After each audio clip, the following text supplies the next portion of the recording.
Maïssa, Maïssa, Hmm. je crois qu'on devrait parler du prochain sujet là. C'est pas possible, hein, vous les jeunes. Hein. Vraiment toujours sur votre téléphone. Je regarde TikTok. Mais Scotty, t'es sérieux là? Mais toi, ça se voit, tu suis les chaînes sur WhatsApp. Ouais, je les partage, ouais. Si je partage pas, les petits chiens d'Australie, bah ils meurent. La honte, Scotty, vraiment la honte. Tu sais, je regardais quoi là? Une vidéo archi intéressante sur la situation géopolitique en Iran. Ah ouais? Bah oui, en fait, t'as juste à faire le tri, t'as des chaînes ultra intéressantes comme Trop Mytho. Yo l'équipe! Aujourd'hui, on se retrouve pour une nouvelle vidéo. Et comme vous l'avez compris, on va parler des jeunes, de l'information et des réseaux sociaux. Ouais, en gros, comment nous les jeunes, on s'informe et surtout comment bien s'informer. Et pour ça, on n'a pas un, mais deux invités aujourd'hui. Ouais, on est trop content de les recevoir et dans un premier temps, on va recevoir Mélissa Mourou, aka Miss Info sur les réseaux sociaux. Elle décrypte l'info comme personne. Et pour finir, on va recevoir Adeline Segui-Etraig, qui est chercheuse sur les infos et les jeunes. Mais avant tout la team, n'oubliez pas de liker, de vous abonner, de partager, de commenter. Et c'est parti pour la vidéo.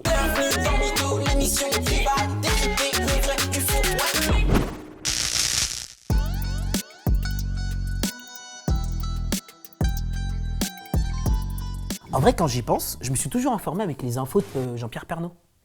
Mais c'était il y a pas longtemps. Moi, je suis né en 1900. Waouh. Enfin bref, en tout cas, tu sais qu'aujourd'hui, 54% des 15-25 ans s'informent principalement avec genre les réseaux sociaux, les plateformes vidéo, voire même l'intelligence artificielle. Ah ouais, quand même, ça fait beaucoup. En attendant, on va accueillir une créatrice de contenu qui a presque 46 000 abonnés, qui fait de l'info sur les réseaux sociaux. Elle s'appelle Mélissa Mourou, a.k.a. Miss Info sur les réseaux. On l'accueille? Carrément. Salut, Salut, bienvenue. merci pour l'invitation. Mais pas de soucis, on est trop heureux de t'avoir. Alors sur TikTok, tu t'appelles Miss Info. Dans ta bio, il y a même écrit le journalisme autrement. Pourquoi tu avais créé ce compte? Tu as senti qu'il y avait un besoin? La question du besoin, elle est importante parce que le premier besoin, il partait de moi. Et c'est vrai qu'aujourd'hui, on est saturé d'informations. Donc pourquoi créer un compte d'informations en plus? En fait, je me suis dit que ça avait sa place parce que justement, aujourd'hui, on est saturé de formats hyper courts, de formats qui expliquent pas forcément les choses. Moi, je donne des cours de journalisme à l'université. Je vois un peu tous ces jeunes qui sont noyés avec l'information. Et en fait, le journalisme autrement, ça vient vraiment du fait que je vais apporter un éclairage supplémentaire. Je vais pas juste donner une info, je vais essayer d'analyser. Tu nous as dit que tu avais quand même une communauté plutôt jeune.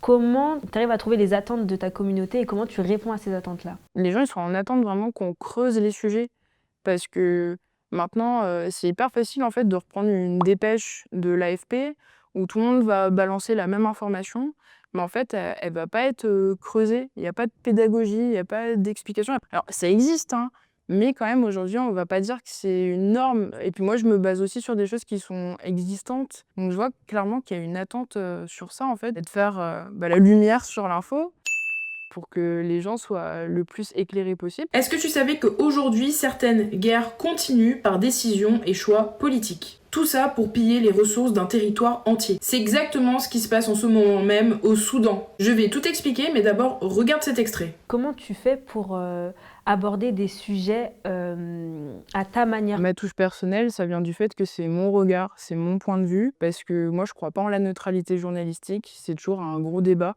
Mais en fait, rien que le fait de traiter un sujet, c'est déjà avoir un point de vue, en fait. Le fait de choisir quelque chose, ça veut dire qu'on le choisit par rapport à sa sensibilité. Tu nous parlais de neutralité journalistique. Qu'est-ce que c'est? Quand on fait de l'information, il y a toujours cette exigence autour de la neutralité journalistique. Il n'y a pas de médias neutres. Tous les médias ont une ligne éditoriale. C'est vrai que nous, en France, on sait très bien quel journal est plutôt à droite, quel journal est plutôt de gauche, mais on ne le dit pas vraiment, c'est pas officiel. On peut essayer d'être objectif, on peut tendre vers une neutralité, mais c'est quoi être neutre? Enfin, c'est presque une question philosophique, c'est hyper compliqué à répondre. Donc je suis vraiment dans une démarche d'une honnête citoyenne qui a envie d'informer le mieux possible et d'être le plus honnête et le plus authentique possible. Ok, bah trop bien. Merci beaucoup. Merci. Merci beaucoup.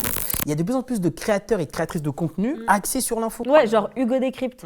Et c'est vraiment devenu une rêve pour les jeunes. En mode, si Hugo Décrypte l'a pas dit, c'est que c'est pas vrai. Ouais, j'ai vu ça dans les commentaires. Hein. T'imagines si Trop Mytho c'est la même? Waouh, ouais, mais c'est qu'une question de temps, franchement. Mais moi, je suis pas une experte, donc je te propose qu'on aille demander à Adeline Segui-Etraig, qui est chercheuse en sciences de l'information et de la communication. Vraie experte, quoi. Ouais, c'est ça. Elle s'y connaît sur tout ce que font les jeunes, leurs pratiques, etc. sur les réseaux sociaux Ils vont à la fois trouver un format qui leur correspond, des formats courts, des choses percutantes, et à la fois des figures d'autorité, c'est-à-dire des youtubeurs, voilà, où il y a une forme d'attachement affectif.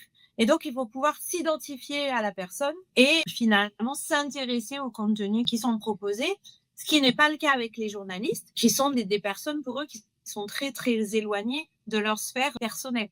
L'autorité, finalement, elle se déplace un petit peu entre le journaliste et le youtubeur. Les jeunes continuent à kiffer l'actualité, mais autrement. Oui, en fait, on s'intéresse à ce qui se passe dans le monde, etc. Mais on veut de la clarté. Et en vrai, c'est pas une question de réseaux sociaux, mais de qualité de ce qu'on regarde. Et on continue à développer son esprit critique. On arrive à la fin de la vidéo, donc n'oubliez pas de Likez, partager et commentez. vous abonner. Et nous, on vous dit à ciao l'équipe!